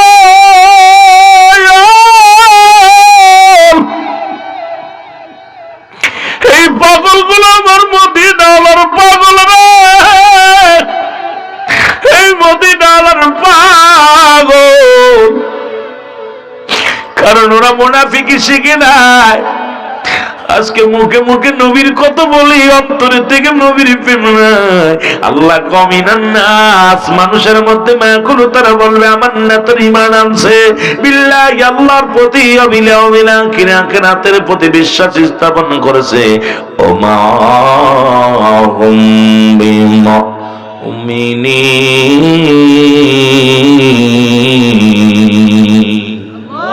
ওরে মুনাফিক ছিল তৎকালীন জামানার মধ্যে সবচেয়ে হাজার কাপড়ের চাইতে একজন মুনাফিক ইসলামের জন্য বড় ক্ষতিকারক রে। এই জমিনের মধ্যে যতগুলো মানুষ বসে আছে 1000 কাফের আসলেও ভয় নাই, কিন্তু এর মধ্যে যদি একজন মুনাফিক থাকে, ঘরের ইঁদুরে যদি বান কেটে দেয়, এই মুনাফিকে শুরু করে দিলে ইসলামটার 12টা বেজে যাবে। জোরে জোরে বলেন ঠিক কিনা? আমি যুবকদের বলে যাই, ও যুবক বন্ধুরা, আর কাদা সিরাসিরি করিস না। কোন পীরের কি হলো, কোন জায়গা কি হলো দেখার সময় নাই। ইসলামের স্বার্থে বাত্তম স্বার্থে এক হয়ে যাও, নবীর প্রেমের স্লোগান দাও, আল্লাহর গুণগান গাও। কোরআন যেহেতু এক, হাদিস যেহেতু এক, এত বিধাভেদ কেন? আপনার মতামতের বাইরে গেলে আপনি সেটা আর বরদাস্ত করবেন না, এমন তো কোনো নীতি নয়, এমন কোনো নিয়ম নয়। আপনার যেটা জানা আছে আমার সেটা জানা নাই, আমার যেটা জানা আছে আপনার সেটা জানা নাই। সবাই যে একই মতের মধ্যে চলবো না, না, নবীজির আদর্শ আল্লাহর গোলামি করিয়া চলতে চায়। জোরে জোরে চিল্লায় বলা যাবে না, ঠিক কিনা? কোন পীর কোন মাকসুদ নাই, মাকসুদ হলো স্বয়ং আল্লাহ, ঠিক কিনা? আরো জোরে বলেন ঠিক কিনা? এই মাকসুদ যদি আল্লাহ মনে করো, যুবক অত দূরে গেলে আলোচনা পিছে পড়ে যাব গো। এই রব্বুল আলামিনের গোলাম রাস্তায় হাজার হাজার মানুষ দাঁড়ায়, ও যুবক ডাকে রে, কাফেলা করে রওনা দিছে। নবীজি খবর পাইলো ওই আবু জেহেলের কাফেলায় 1000 সৈন্য, 1000 তরবারি, 1000 ঘোড়া নিয়ে মক্কা থেকে মদিনার দিকে রওনা হয়ে গেছে রে। মুসলমানদের চির বিদায় করে দিবে। আমার নবীজি চোখের পানি ছেড়ে কান্দে, আল্লাহ আমার মুসলমানদের সংখ্যা হলো সীমিত, এত বড় কাফেলা আসতেছে, আল্লাহ এত বড় কাফেলার সঙ্গে আমরা কেমন অস্ত্র নাই, ডাল নাই, সরকি নাই, কিচ্ছু নাই, কেমনে দাঁড়াইব? নবীজি বলেন তোমরা দাঁড়ায় দাও। দুই ভাই খবর শুই না দড়ি গেছে গো। নবীজি ডাকে রে, এই কানাডা খুরাডা এগুলো নিয়ে যুদ্ধের ময়দানে যাওয়া যাবে না। নবী বললেন আমি আজকে এই ময়দানে সমস্ত যারা যুদ্ধে যাবে, যুদ্ধের সৈনিকগুলো আমি নিযুক্ত করব, আমি সিলেক্ট করব, তোমরা দাঁড়ায় দাও। মাপে ঠিক হওয়া লাগবে, মাপে যদি কম হয় তাহলে যুদ্ধে পাঠানো যাবে না। দুটি ভাই দাঁড়ায়া দাঁড়ায়া চিন্তা করে, ভাই রে সর্বনাশ। দুটি ভাই চিন্তা করে, ভাই সর্বনাশ, যেহেতু এত বেলতা চাইছিলাম যুদ্ধে যাব, এখন নবীজি মাপ দিয়া নিবে, দুই ভাই তো মাইনাস হয়ে যাব। কারণ হলো দুনিয়ার মধ্যে দুই ভাইয়ের বয়স, এক ভাইয়ের বয়স 8-10। নবীজি বালকদেরকে নিবে না, কানা খুড়ারে নিবে না, ন্যাংলা নুড়ারে নিবে না, দৃষ্টি প্রতিবন্ধীদের নিবে না। সুতরাং আমরা বাধ্য হয়ে যাব। ছোট ভাই কয় বাইরে যুদ্ধে যেতেই হবে, কারণ আমার নবীরে যে কষ্ট দিছে তারে আমি নিজ হাতে হত্যা করবো রে ভাই।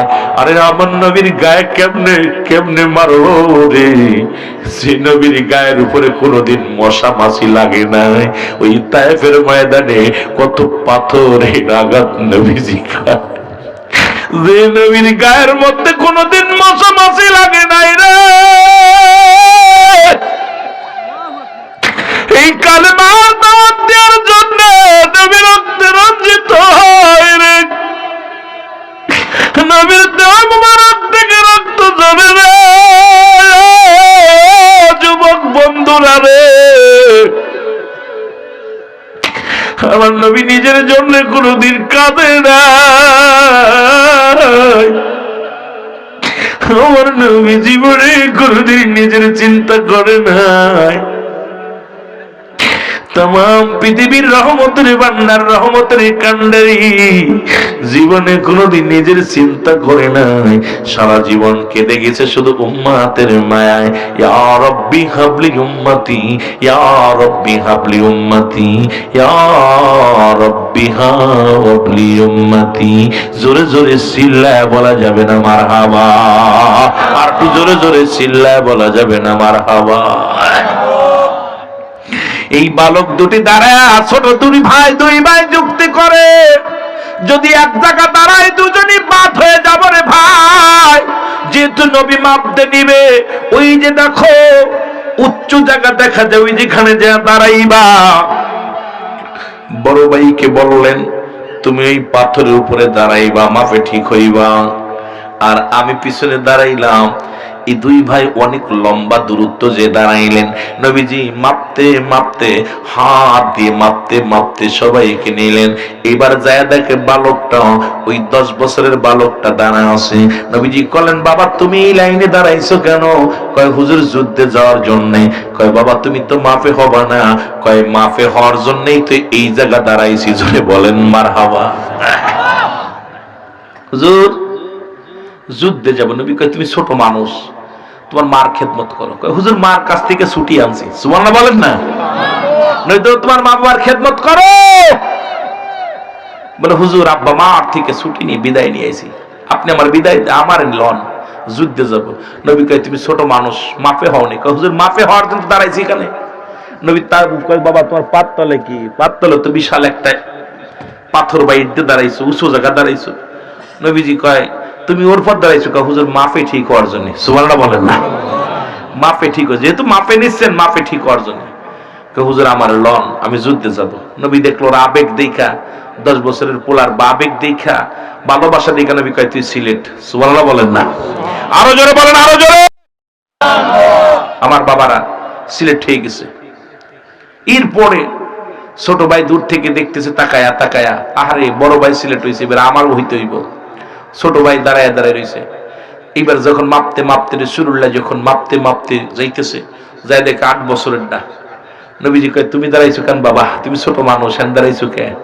কয় হুজুর যুদ্ধে যাবো। কয় তোমার আব্বা মা আছে না? কয় হুজুর আছে, মা বেঁচে আছে, আব্বা মারা গেছে। কয় যাও বাড়ি যে তোমার মার খেদমত করো। কয় হুজুর মার অনুমতি নিছি। সুবহানাল্লাহ বলেন, জোরে বলেন।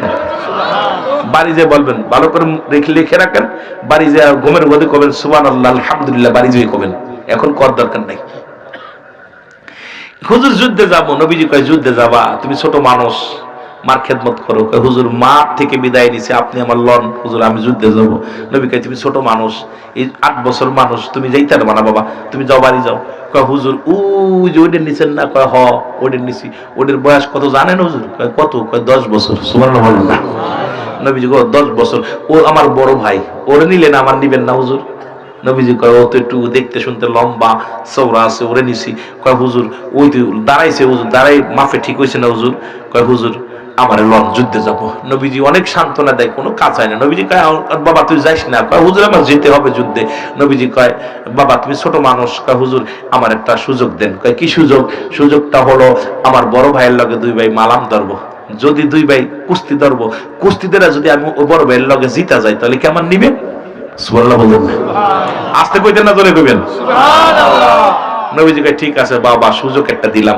2 ভাই গেছে, 2 ভাই যায়, 2 ভাই চোখি চোখি চোখ নিয়ে কথা বলতেছে, চোখি চোখি চোখ দিয়া। ছোট ভাই কইছে বড় ভাই, ভাই তুই আমার সাথে 2 বছরের বড়, তোর বয়স 10, আমার বয়স 8, তোর গায়ে বল বেশি, শক্তি বেশি, তুই যদি আমার জোরে ধরিস তাহলে তো আমি পারবো না। তুই যদি জোরে ধরিস তাহলে কি আমি পারবো না। আমার কিন্তু যুদ্ধে যেতে হবে রে ভাই, আমার লইয়া যা ভাই, বা আমার ফেলে থুয়ে যাস না ভাই রে, আমি আবু জাহেলরে মারবো। সুবহানাল্লাহ কইতেন নি রে?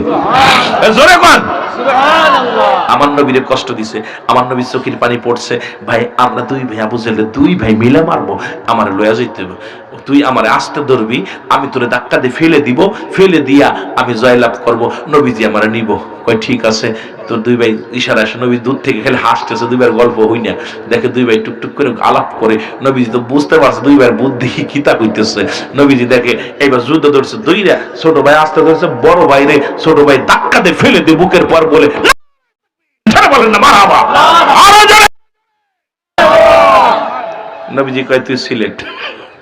সুবহানাল্লাহ কইতেন দিলেন? সুবহানাল্লাহ। আস্তে কইবেন না জোরে কইবেন? সুবহানাল্লাহ। সিলেট, ছোট ভাই সিলেট, 2 ভাই হয়ে গেছে। 2 ভাই যখন সিলেট হইছে, এখন 2 ভাই খালি যুক্তি করে, ভাই অন্য কারণ মারবো না, আবু জাহেলরে মারবো। কারে মারবো? হ্যাঁ জোরে বলেন, কারে মারবো? আবু জাহেলরে। নবীজি গণনা করছে মাত্র 313 জন সাহাবী। কয়জন? আস্তে কইবেন না জোরে কইবেন? এ কয়জন? 313 জন। আর কাফেরদের সৈন্য কত? সৈন্য কত? তরবারি, ঘোড়া, আর নবীজির সৈন্য 313 জন। কয়জন? 313। অস্ত্র, অস্ত্র ঘোড়া 2টা। কন্দি ভাই এই আদার ব্যাপারী হয়ে জাহাজের খবর নিয়ে না, কি অবস্থা, 1000 সৈন্যের সঙ্গে মোকাবেলা করবো 313 জন সৈন্য, তার আবার তরবারি আছে মাত্র 8টা, 2টা হলো গুড়া। নবীজি চোখের পানিগুলো ছেড়ে দিয়ে রব্বে কারীম, ও রব্বে কারীম, তুমি ছাড়া আমার কেউ নাই। আমার উম্মাতের মুখের দিকে তাকায় নবীজি উম্মাতের মুখের দিকে 313 জনকে সামনে নিয়ে নবীজি দর দর করে চোখের পানি ছেড়ে দিছে। রাসূলুল্লাহ দুই ভাবে দোয়া করতেন, একটা হলো সিধা, একটা হলো উল্টা। নবী যখন দোয়ার বিশেষ প্রয়োজনীয় দোয়ার প্রয়োজন হতো, সঙ্গে সঙ্গে দোয়া কবুল করার জন্য নবীজি উল্টা উঠাইতেন। আমার ভাইয়েরা, বাতিলের কিতাব মুফতি শফিক আহমেদের লেখা ফতোয়ায়ে দেওবন্দের মধ্যে প্রথম খণ্ড 24 নম্বর পৃষ্ঠা, মুফতি শফিক আহমেদের লেখা ফতোয়ায়ে দেওবন্দের মধ্যে 5 ওয়াক্ত নামাজ আদায় করে জিয়ারত করে সর্বহালাতে আল্লাহর দরবারে দুটি হাত উঠায় দোয়া করা উত্তম মুস্তাহাব। জোরে বলেন না সুবহানাল্লাহ। আর একটু জোরে সুবহানাল্লাহ। তাহলে বোঝা গেল রাসূলুল্লাহ দুভাবে দোয়া করতেন। আসলে শরীয়তের কিবলা হলো কাবা, দুজানের কিবলা রাহমাতাল লিল আলামিন, মুনাজাতের কিবলা হলো আরশে আজিম। নবীজি আরশে আজিমের দিকে ডাক দেখ আল্লাহ, সব সাহাবীরা তাকায় আছে রাসূলুল্লাহর দিকে, এভাবে উঠাইছে হাতটা। আল্লাহ, আজকে আমার সৈন্যের সংখ্যা মাত্র 313 জন, ওদিক থেকে আক্রমণ করতেছে 1000। আল্লাহ, অস্ত্রের সংখ্যা এত, যানবাহনের সংখ্যা এত। আল্লাহ, তুমি স্যার, এই যদি এরা যদি মারা যায়, আমি কার কাছে দিনের দাওয়াত দিব? আমি নবী কার কাছে কালেমার দাওয়াত দিব? আল্লাহ, নবীজি কাঁদতেছে, আল্লাহ, আমি এরা যদি আমার সামনে থেকে হারিয়ে যায়, আমি কাদেরকে নিয়ে কালেমা প্রচার করব? রাসূলুল্লাহ চোখের পানিগুলো ছেড়ে ছেড়ে কাঁদতেছে। তার ভিতরে 2 জন বালক, ওই 313 জনের ভিতরে 2টা বালক আছে। রাসূলুল্লাহ চোখের পানিগুলো ছাড়তেছে। জিবরিল আমিন আল্লাহ পাঠায়, যা জিবরিল তাড়াতাড়ি যা আমার হাবিবের সান্ত্বনা দে। আমার নবীরে ডাক দে, বলে হাবিব, আসসালামু আলাইকুম ইয়া রাসূলুল্লাহ, আসসালামু আলাইকুম ইয়া হাবিবাল্লাহ। নবী গো, চোখের পানিগুলো মুছে ফেলেন। রাসূলুল্লাহ চোখের পানিটা মুছে ফেললেন। মুছে বলে, জিবরিল রে, তুমি কি খবর নিয়ে আসছো বলো? বলে, হুজুর, খবরটাও হলো, টেনশনের কোনো কারণ নাই। 1000 সৈন্য নিয়ে, 1000 তরবারি নিয়ে, 1000 অস্ত্র নিয়ে আপনার দিকে অতিক্রম করতেছে আবু জেহেলের লোকেরা। নবী গো, আর রব্বুল আলামিন খুশি হইয়া আমার শানে 3000 সৈন্য, 3000 তরবারি, 3000 সওয়ারি দিয়া আল্লাহ রব্বুল আলামিন আপনার কাছে আমারে পাঠায়া দিয়েছে। আজকে 3000 সৈন্যর কমান্ডার হলাম আমি জিবরিল আমিন। জোরে জোরে চিল্লায়া বলা যাবে না মারহাবা। রাসূলুল্লাহ বলেন, জিবরিল কি বলো? বলো, হুজুর, তাকা দেখেন পুরো মাঠটা আমাদের। নবী তাকায় দেখে অসংখ্য ফেরেশতারা, 3000 ফেরেশতা জমিনের মধ্যে নেমে আসে। জিবরিল আমিন হাসি দিয়ে বলে, নবী গো, এই 3000 কি হবে? নবীজি কয়, কি বলো? বলে, হুজুর, আরো 5000 সৈন্য আল্লাহ রাব্বুল আলামিন প্রস্তুতি করে রাখছে, শুধু আপনি ডাক দিবেন চলে আসবে। আল্লাহ বলছে, যুদ্ধ হবে, তুমুল বেগে যুদ্ধ হবে, বাতিলের সঙ্গে বাতিলকে আর পরাজয় করতে হবে। রাসূলুল্লাহ, নবী গো, ও আমার নবী, রব্বুল আলামিন আমাকে হুকুম দিচ্ছে 3000 সৈন্য নিয়ে আপনার সঙ্গে ওই জন্য বদরের যুদ্ধে যেন আমি যোগদান করি। এই 3000 সৈন্যর সেনাপতি হলাম আমি। আর নবী গো, আপনি 313 জন, মোট সব সৈন্যর সেনাপতি হলেন আপনি। নবী গো, নবী শোনো, ও মার নবী, আর 5000 প্রস্তুতি আছে, গোলডাউনে রেখে দিছে, শুধু হুকুম দিলে আসবে গো নবী। নবী একটা মিষ্টি হাসি দিয়া বলেন, তাকবীর দাও, উঠাও নিশান, কালেমার নিশান উঠায়া দিলেন। রাসূলুল্লাহর সঙ্গে সঙ্গে কালেমার পতাকা উত্তোলন নিজ হাতে ধরলেন। লা ইলাহা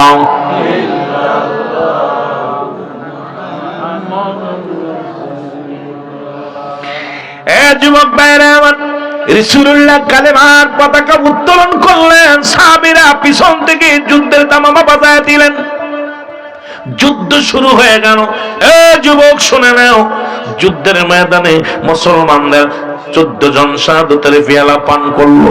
14 জন দুনিয়ার মায়া ছেড়ে চলে গেলেন। কাফেরদের মধ্যে মাত্র মুসলমান 70 জন বন্দী, 70 জন তারা দুনিয়া থেকে বিদায় হয়ে গেল। কিন্তু মুসলিম মিল্লাতের মাত্র 14 জন শাহাদাতের পেয়ালা পান করলো। আমার বন্ধুগণ আমার, ওই বালক দুটি পুরো মাঠ তন্ন তন্ন করে খোঁজে, যা ডাকতে বলে, ভাই আবু জেহেল কে রে? তোমরা কি আবু জেহেল রে চেনো? দুটি ভাই তো ঘোরাঘুরি করে মাঠ পরে আবু জাহেল খোঁজে। বড় ভাই আবু জাহেল কই, ছোট ভাই আবু জাহেল কই। একটা লোকের জিগায়, ও যুদ্ধের সেনাপতি ভাই শোনো, তুমি কি আবু জাহেলের চেনো? আবু জাহেলের কি করব? করে আবু জাহেল আমার নবীরে কষ্ট দিছে রে, প্রতিজ্ঞা করেছি আবু জাহেলের মারব, কিন্তু ওরা তো ঘোড়ার পায়ের নিচে পড়ে আছে। 8 বছর 10 বছর শিশু বড় মানুষের মুসলমান আটুর নিচে পড়ে আছে। দুটি ভাই রওনা হয়ে গেলেন। এবারে ডাকতে বলো, ওই দেখো আবু জাহেল, ওই যে বড় ঘোড়াটার উপরে বসে আছে, ওই হলো আবু জাহেল। ছোট ভাই বড় ভাই ছুটলেন মুসলমান যাইয়া, ঘোড়ার সামনে যাইয়া তাকে এইরকম মুসলমান তরবারি দেয়া ছোঁয়া পায় না, মারবে কেমনে করে। ছোট ভাই কয়, বড় ভাই রে তুমি সামনে থাকো, আমি পিছনে থাকি। দুটি ভাই মুসলমান অনেক চেষ্টা করলেন মারার জন্য, কিন্তু ছোঁয়া পায় না। আবু জাহেল উপরে আছে, আর দুটি ভাই ছোট মানুষ পড়ে আছে জমিনের ছোট্ট মানুষ। মুসলমান ছোট ভাই ডাকতে কয়, ও বড় ভাই, ওই আবু জাহেলকে মারতে হলে এইভাবে ছোঁয়া পাবো না গো। ওর ঘোড়ার হাঁটু কেটে দাও, পা কেটে দাও, ঘোড়ার পায়ের মধ্যে কোপ লাগায় দাও। সঙ্গে সঙ্গে ঘোড়ার পায়ের মধ্যে কোপ লাগায় দিছে, ঘোড়া জমিনের মধ্যে পড়ে গেছে। পিছন থেকে মুসলমান ছোট ভাই আবু জাহেলের গর্দানের মধ্যে কোপটা ছেড়ে দিছে, আর ওই পিছন থেকে মুসলমান শোনো মারার সঙ্গে সঙ্গে আবু জাহেলের ছেলে আসিয়া ছোট ভাইয়ের হাতের মধ্যে কোপ লাগায় দিছে। কুচি হাত, ছোট্ট হাতটা কেটে সম্পূর্ণ কেটে গেছে, সামান্য একটু ঝুলে আছে। এইবার ডান হাতের তরবারিটা বাম হাতের মধ্যে নিয়া ইয়া রাসূলুল্লাহ বলে আবু জাহেলের পায়ের মধ্যে কোপ দেয়া শুরু করলো, আবু জাহেলের গায়ের মধ্যে কোপ দেয়া শুরু করলো। ডান হাতটা বিরক্ত বোধ মনে হয়, ডান হাতটা ঝুলতেছে ভাবে, কারণ ডান হাত অকার্য হয়ে গেছে। এই পায়ের নিচে হাতটারে ফেলাইয়া দিয়া এক টান্দে ছিঁড়ে জমিনের মধ্যে ফেলে দিয়া হাতটারে কয়, হাত রে আমার রাসূলের জন্য তোরে কুরবানি করে দিলাম, আমার আর ডিস্টার্ব করিস না। বাম হাতে যুদ্ধ শুরু হয়ে গেল। ওদিকে মুসলমান শোনো, কাফেররা আসিয়া দুই ভাইকে শাহাদাতের পেয়ালা পান করে ফেলেছে।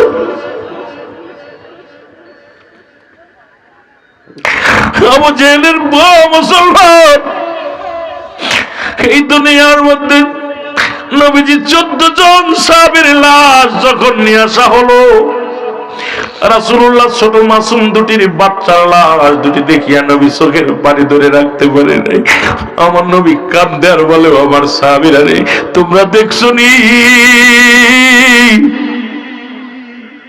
তোমরা দেখছো নি রে, এই মাসুম বাচ্চা দুটো আমি নবীরে কত ভালোবেসেছে রে, আমি নবীরে ভালোবেসে জীবন দিয়া গেল রে, এই জীবনের মায়া করেন নাই। নবীজি দোয়া করে আল্লাহর দরবারে, আল্লাহ আল্লাহ এই 14 জন সাহাবী আমার শাহাদাতের পেয়ালা পান করলো। যুবক জান্নাত থেকে উড়ে গেলে মান অপেক্ষা করে গো, জান্নাতি ফেরেশতারা গো, যুবক জান্নাতি ফেরেশতাগুলো ডাকতে বলে, জিবরিল আমিন বলে, ইয়া রাসূলুল্লাহ ইয়া হাবিবাল্লাহ মুছে ফেলেন চোখের পানিগুলো, কারণ আজকে যারা দুনিয়ার মায়া ছেড়ে চলে গেছে সবার জন্য জান্নাতের দরজাগুলো খুলে দিয়েছে আল্লাহ রাব্বুল আলামিন। একটা নয় দুটি নয়, এই মুমিনদের জন্য একটা নয় দুটি নয় 8টা জান্নাত প্রস্তুতি করে রাখছে আমার আল্লাহ। আল্লাহ বলে, ওয়াইদাতুনিল মুমিনিন,